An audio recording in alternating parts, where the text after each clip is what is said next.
अस्सलाम वालेकुम नाज़रीन। ड्रामा सीरियल मफाद प्रेस की कहानी एक नाजुक मोड़ पर पहुंच चुकी है, जहां रिश्ते शक, गलत फहमियों और साजिशों की जद में आ जाते हैं। मरियम जो शुरू से ही ज़ारा और हादी को अलग करने की कोशिश में लगी हुई थी, एक बार फिर कामयाब होती नजर आती है। वो सलमा के दिल में ये शक डाल देती है कि ज़ारा अब हादीस में दिलचस्पी नहीं रखती।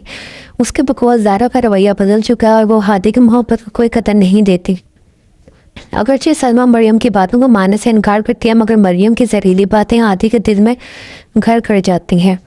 हादी खुद भी महसूस करने लगता है कि ज़ारा पहले जैसी नहीं रही। वो ज़ारा से बात करने की कोशिश करता है, लेकिन ज़ारा उसे साफ अल्फाज में बता देती है कि वो दो कश्तों में सवार नहीं होना चाहती और उसे सोचने के लिए वक्त चाहिए। ये बात हादी को अंदर से तोड़ कर रख देती है।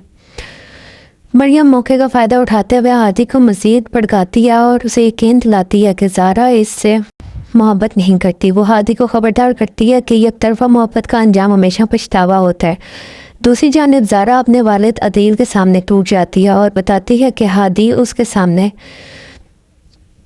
दिखावा कर रहा है और रिश्ता नहीं रखना चाहता। अदील दोनों को समझाने की कोशिश करता है और उस रिश्ते को बचाने की तलकीन करता है।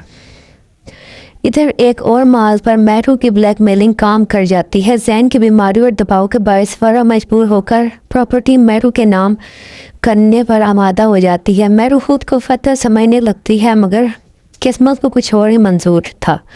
एक हादसे में मैरू के पाँव में फ्रैक्चर हो जाता है। उसे अस्पताल ले जाया जाता है, जहाँ एक चौंका देने वाला इंकशाफ होता है कि मैरू हामला नहीं है, बल्कि 2 माह पहले ही उसका अस्कात हमल हो चुका है।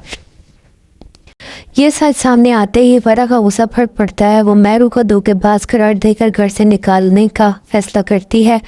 जैन अपने बच्चे के गम में सब कुछ भूल जाता है, यहाँ तक कि ये भी कि मैरू कभी उसकी मोहब्बत थी।